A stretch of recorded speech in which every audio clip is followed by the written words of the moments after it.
Welcome to Hasina's kitchen. ఈరోజు మా అక్క నేర్పించినటువంటి ఒక రెసిపీని మీకు పరిచయం చేయబోతున్నాను.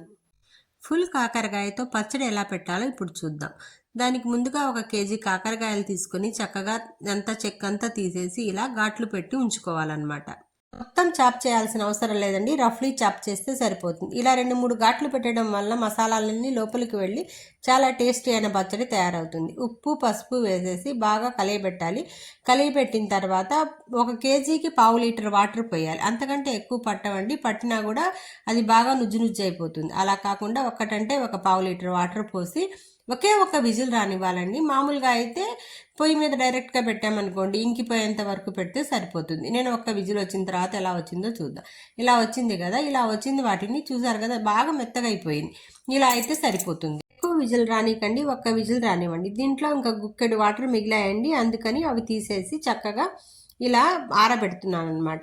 అస్సలు ఇక్కడి నుంచి అసలు నీళ్ళే తగలకూడదు అనమాట. నీళ్లు తగలకుండా చాలా చక్కగా చేస్తేనే బూజు పట్టకుండా వస్తుంది. ఇలా ఆరబెట్టాలి. కొంచెం సేపు ఫ్యాన్ గాలికి 1 అవర్ వరకు ఆరనివ్వాలి. 2-3 టేబుల్ స్పూన్ల చింతపండు గుజ్జు వచ్చేంత చింతపండుని నానబెట్టాలి. వెంటనే కావాలనుకుంటే వేడి నీటితో నానబెట్టండి, లేకపోతే చల్ల నీటితో నానబెట్టండి టైం ఉన్నట్లయితే. దీన్ని ఇలా చేస్తూ వేయాలన్నమాట. నేను చూపించిన విధంగా ఇలా చేస్తూ వేయటం వల్ల లోపల వరకు నూనె వెళ్ళి బాగా వేగుతుంది. ఇలా ఎక్కువ వేయకూడదండి, దాన్ని పట్టేంత వరకు మాత్రమే వేయాలి. ఇలా చూసాం కదా, 5 పట్టాయి ఇవి. తర్వాత ఎక్కువ పట్టాయి అనుకోండి, ఎక్కువ వేద్దాం. ఇవి కొంచెం పెద్దగా ఉండడం వల్ల ఇలా అలా కదుపుకోవడానికి నీట్గా ఉంటుందని నేను తక్కువ వేశాను. కొంచెం ఓపికగా చేసుకునే పచ్చడి చక్కగా వేగాలండి. వాటర్ అనేది అస్సలు ఉండకూడదు అనమాట. చక్కగా వేగిపోవాలి లోపల వరకు. ఇప్పుడు చూడండి చాలా పట్టాయి కాబట్టి వేశాను. మక్క చేసిన పచ్చడికి నేను కొంచెం క్రియేటివిటీని జోడించి చేస్తున్నాను.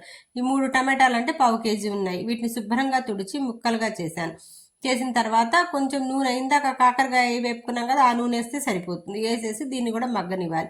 పెట్టిన చింతపండు 2-3 టేబుల్ స్పూన్లు అయితే సరిపోతుంది అన్నాను కదా, స్పూన్ని పట్టి వేయాలి. ఇప్పుడు దీంట్లో నాకు 2 టేబుల్ స్పూన్లు పట్టింది అనమాట. పట్టిన తర్వాత దీన్ని చక్కగా వేసి దీన్ని మగ్గనివ్వాలి. బాగా మగ్గితే దీంట్లో ఉన్నటువంటి వాటర్ అంతా పోయి చాలా టేస్ట్ వస్తుంది. నూనె పైకి వచ్చేంత వరకు మగ్గనివ్వాలి.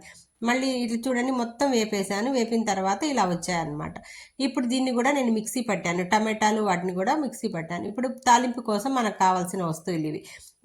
ఏ తాలింపుకైనా ఇవే వాడతాం కదా, ఇవే వాడామన్నమాట. ఇప్పుడు కొంచెం ఫ్రెష్ నూనె వేసుకొని ఇంకా దీంట్లో తాలింపు వేసేసి బాగా వేగనివ్వాలి. తాలింపు వేగుతున్నప్పుడే మనకు మంచి స్మెల్ వస్తుంది అనమాట.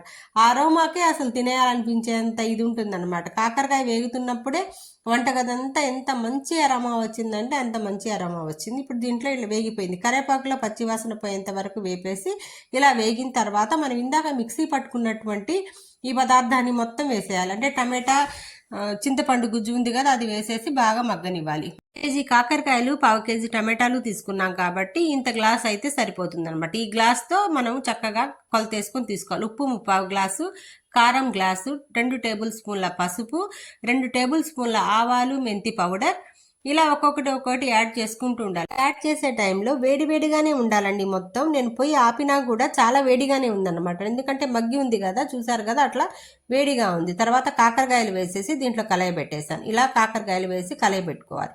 నీట్గా కలయబెట్టిన తర్వాత ఇంకా పచ్చడి రెడీ అయిపోతుంది. గబగబా ఏది కదపకూడదండి. కాకరకాయలు చాలా స్మూత్గా ఉంటాయి. స్ట్రక్చర్ మనం ఇంత కూడా డిస్టర్బ్ అవ్వకుండా చేయాలన్నమాట. చూసారు కదా ఎంత ఎమ్మి లుక్లో కనిపిస్తుందో. అంతే టేస్టీగా ఉండే కాకరకాయ పచ్చడి రెడీ అయింది. ఇంకా ఆలస్యం ఎందుకు, ready to eat. Thank you for watching.